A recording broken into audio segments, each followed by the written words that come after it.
Alexander और porous की लड़ाई के बारे में ज़्यादातर लोगों ने पढ़ा है और सुना है कि कैसे अलेक्जेंडर जब इंडिया आया था तो उसने सबसे पहले पोरस से लड़ाई की थी और उस लड़ाई में उसने पोरस को हरा दिया था। मगर वो उसकी ब्रेवरी और हार ना मानने की तस्वीर को देखकर वो पोरस से काफ़ी इम्प्रेस हुआ और उसने उसे उसका किंगडम वापस भी कर दिया। बहुत ही अच्छी स्टोरी है, मगर हमें इस बैटल का कोई भी रिकॉर्ड या सब्सटेंशियल एविडेंस नहीं मिला है कि ऐसी कोई बैटल सच में हुई भी थी या नहीं। आज की इस वीडियो में हम इसी चीज़ को डिस्कस करेंगे कि क्या अलेक्जेंडर ने सच में इंडिया को इन्वेड किया भी था या नहीं।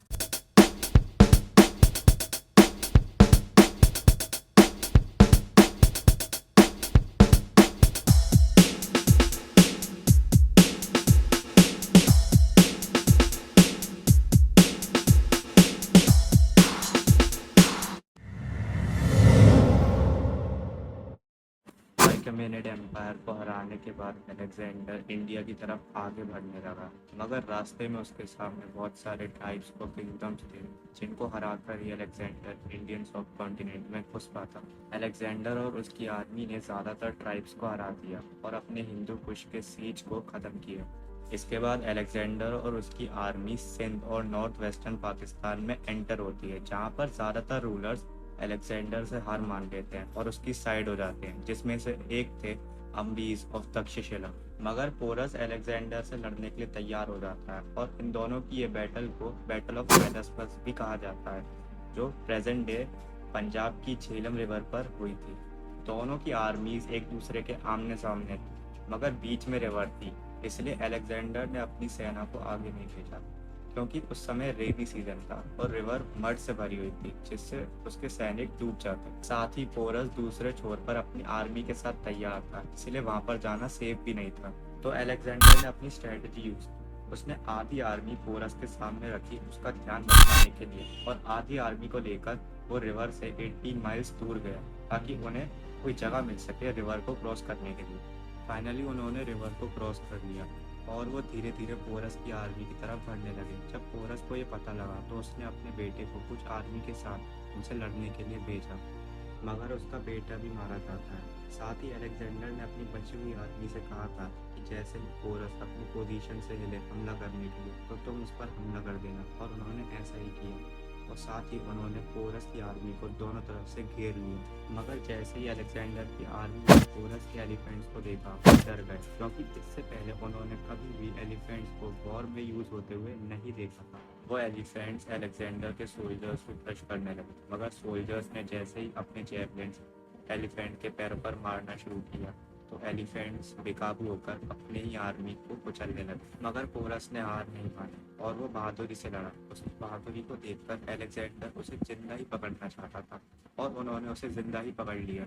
जब पोरस को उसके सामने लाया गया और उससे पूछा गया कि तुम्हें किस तरह ट्रीट किया जाए, तो उसने कहा एक किंग की तरह। उसके इस एटीट्यूड से अलेक्जेंडर काफ़ी इम्प्रेस हुआ और उसने पोरस का किंगडम उसे वापस कर दिया। साथ ही उसे कुछ और एडिशनल टेरिटरीज भी दे दी। मगर इस वॉर के बाद अलेक्जेंडर की आर्मी बहुत थक गई थी और वो अब आगे नहीं लड़ना चाहती थी, इसलिए एक ग्रेट वॉरलॉर्ड होने के नाते वो अपनी आर्मी को लेकर वापस लौट गया। ये कहानी सुनने में तो असली लगती है, मगर हमें इस बैटल का कोई भी इंडियन रिकॉर्ड नहीं मिलता है। ये कहानी एक ग्रीक नैरेटिव है जो ग्रीक हिस्टोरियंस ने लिखी है, और हमें अलेक्जेंडर का इंडियन रिकॉर्ड्स में कोई भी मेंशन नहीं मिलता।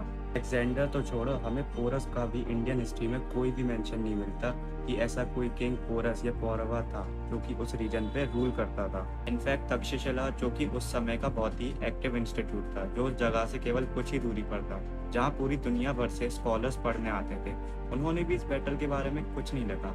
But why? और ऐसा भी नहीं था कि ये कोई छोटी बैटल थी। इस बैटल में अलेक्जेंडर के पास कुल 40,000 सोल्जर्स और बहुत सारे इंडियन किंग्स का अलायंस था। साथ ही पोरस के पास 50,000 सोल्जर्स, कुछ चैरियट्स और 200 से ज़्यादा वॉर एलिफेंट्स थे। तो ये कोई छोटी बैटल तो नहीं थी। और ऐसा भी नहीं था कि नॉर्थ वेस्ट के इस रीजन की कोई इतनी इम्पोर्टेंस नहीं थी, क्योंकि यह तो ट्रेड रूट था उस समय का, जो कि इंडिया को बाकी यूरोपियन और एशियन कंट्रीज से जोड़ता था। तो इस रीजन में इतनी बड़ी बैटल होना तो बहुत ही इम्पोर्टेंट रोल प्ले करता था। और सबसे स्ट्रेंज बात तो ये है कि अलेक्जेंडर का जनरल सेल्यूकस निकेटर, जिसने अलेक्जेंडर की मौत के बाद उसके एम्पायर को संभाला था, उसके बारे में हमारे इंडियन सोर्सेज में काफ़ी इन्फॉर्मेशन मिलती है। कैसे उसने चंद्रगुप्त मौर्य के साथ लड़ाई की और बाद में उसने मौर्यन एम्पायर के साथ एक अलायंस भी बनाया था। साथ ही मौर्यन एम्पायर जो अलेक्जेंडर के इन्वेजन के कुछ सालों बाद पावर में आए थे, उन्होंने भी इस बैटल के बारे में कुछ नहीं लिखा।